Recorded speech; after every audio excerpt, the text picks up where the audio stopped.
Oh, Monoprice, what have you done this time? Hey guys, DMS. Today I have the M650 from Monoprice. These are their open back dynamic headphones. They sell for around $150. So, how are they? Well, let's start with the build. I can't tell if this is actually wood or not. It feels like it is. It has the same texture of wood. When I tap on it, it kind of feels like plastic, so I'm not really sure there. The actual band across here, this is actually made out of metal, which is nice. They do swivel so they can lay flat, which is great for storage, and this mechanism clicks out to be kind of huge. This is one of the few headphones that actually sits where the top of my ear is on the pad, so when I actually have to wear them comfortably, this is one of the few headphones I don't have to extend out all the way, and that is nice.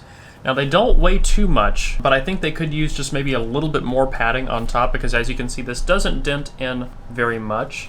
Something like a pilot pad could probably fix them, considering they extend out so far, but that is just another thing you'd have to worry about as far as the actual cost of the headphone goes. Now, luckily, the pads on these are swappable. These can just come right off, and most pads, like HM5s, T50s, things like that, will fit on here. Now, these do come with two set of pads, a pleather set and a velour set, and they both drastically change the sound and comfort. Behind that, we can see our little driver here, and they have a small hook that you can use to rotate your pads on, because the stock pads don't go on too easily, but it's not as big of a struggle as, say, like DT1990 for pad swapping. Now, they also come with a cable with two 2.5mm connectors on one end and a 3.5mm on the other. The cable feels like it's decent quality. I'm not worried about it breaking anytime soon, and these are relatively inexpensive headphones. And they also come with a hard carrying case that's actually pretty small, which is nice. Now, I'm gonna be honest, I kind of wish that the carrying case was a carrying case where they laid flat inside, because that would take up less space in a bag, but, you know, it's a hard case. It's hard to complain. Get it? It's hard to complain, it's a hard case. But overall, comfort's not too bad. Like I said, they could use a little bit more padding on top, and the stock pads are just a little bit shallow, so maybe doing a pad swap could help in that case. Sometimes my ear will touch this driver, which is something that happens for me with most headphones. My ears stick out kind of far, so that's nothing new. Some people will have a problem with that, some people won't. So comfort's going to be a mixed bag depending on your requirements and depending on how much your ears stick out. But let's talk about sound. So I'm just going to go right off the top of my head and say that with the stock, one of the two stock pads, with the pleather pads, I found them to be basically unusable.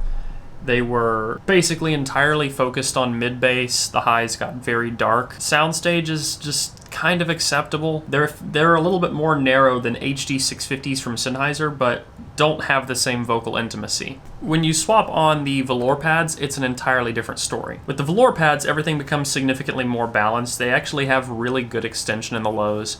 The highs definitely present themselves much better, but the soundstage is still very narrow and vocal intimacy is not that good.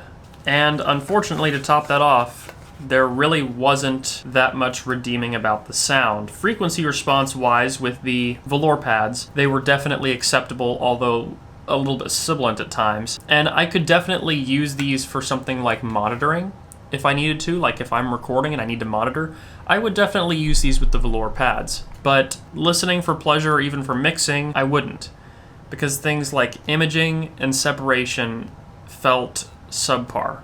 And overall, as a headphone, unless they're going after just studio use for monitoring, I feel like these are kind of a miss. For studio use, for monitoring, I think these would be great because they're relatively level with the velour pads, and they feel like they're built pretty well. Like, I don't feel like these are just gonna break. I feel like you could torture them, and they'd be just fine. But there's just nothing exceptional about the sound, hardly at all. And listening to them, I don't think that they were going for the Sennheiser sound. And looking at the driver also, it seems more like they're going for the Shure sound.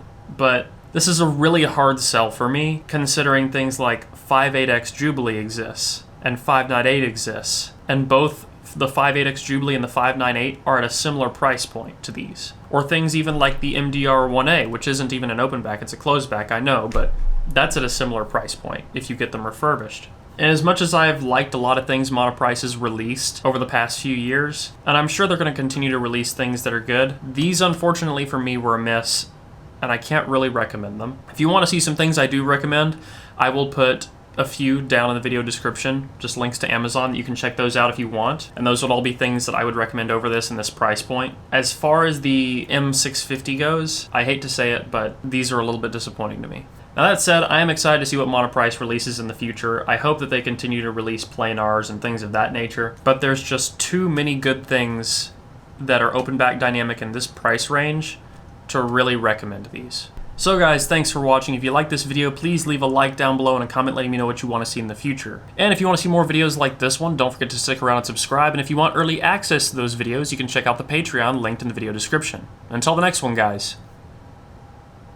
Peace.